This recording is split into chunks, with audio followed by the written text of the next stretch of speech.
So you've got St Augustine saying that, well, when we do what we do, it's completely up to us, because God granted us free will. And that, when you think about it from a theological standpoint, there's a contradiction, because on the one hand, the teaching is that God is all powerful, that nothing happens without God wanting it to happen.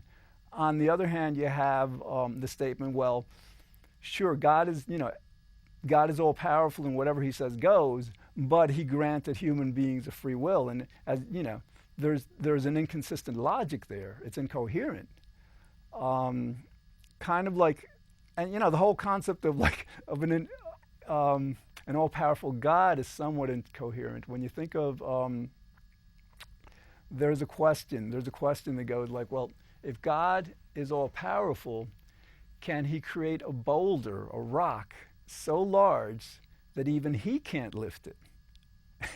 If you think about that, you will very quickly realize that the idea of an all-powerful God seems incoherent.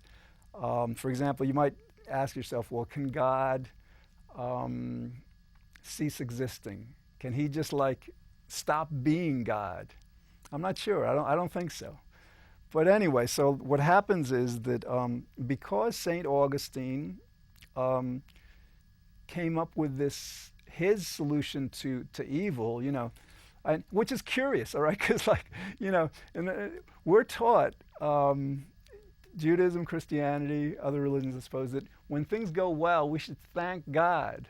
It's like, so if something goes rightly, it's God's doing, and we should feel grateful. We shouldn't, it's not that we did anything, it's God's doing.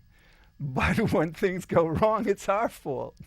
Okay, so and that was the basic teaching. And so naturally you can see how, especially within Christianity, a bit less so in Judaism, but the basic teaching is that, well, we have these doctrines, we have these beliefs that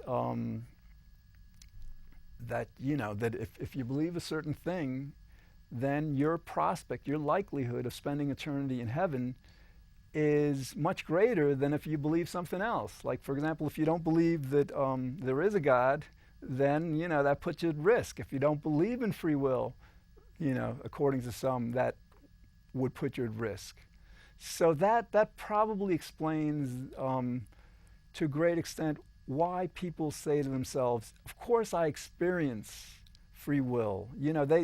It's like, for anyone who really delves into the question, who explores it, would finally realize otherwise. But I think it may be because of this religious tradition that we haven't explored it as a society, as individuals, as